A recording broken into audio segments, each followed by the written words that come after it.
In the last video, I talked about how I stumbled into the second cemetery that I visited in Genoa because Google gave me bad directions for getting to the Villa Durazzo Pallavicini. And in this video, I'm going to tell you a little bit more about that.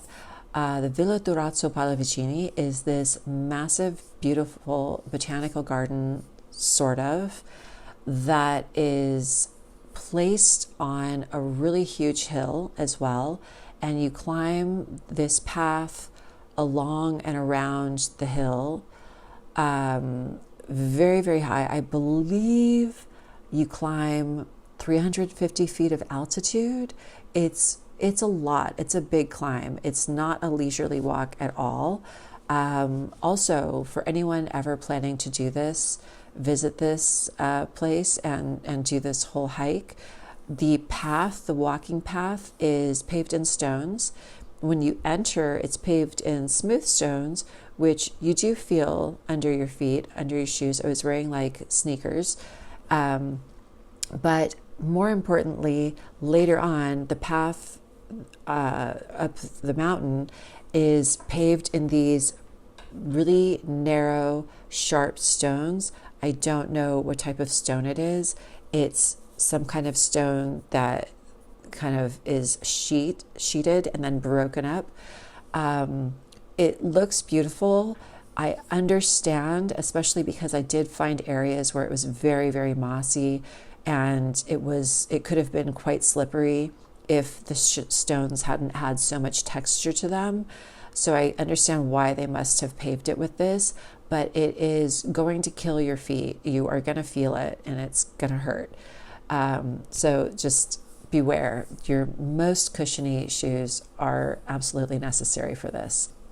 Also, when I entered, it is a really, really long hike. And when I entered, the woman at the front desk stopped me and asked if I had already had lunch, because it is a big hike and the cafe was already closed for the day when I arrived there.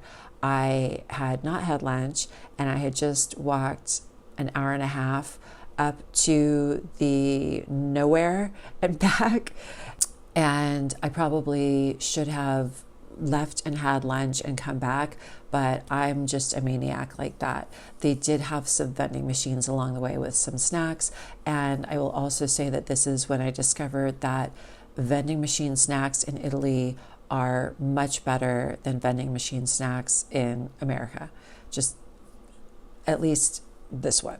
So this really special thing about this particular botanical garden is that it is not just a garden.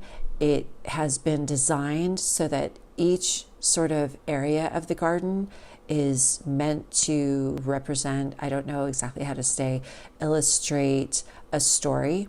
And in some areas, that is just in the symbolism of what types of plants they used, or if they created something that was very closed and shady or open and bright. But in other areas, there are actually also structures involved.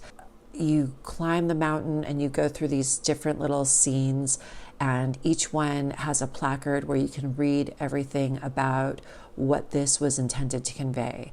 And it is just really, really interesting, like a really cool idea.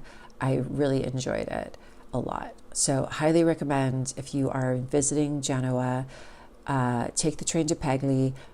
Don't forget that the pretty station is where you are getting off the train.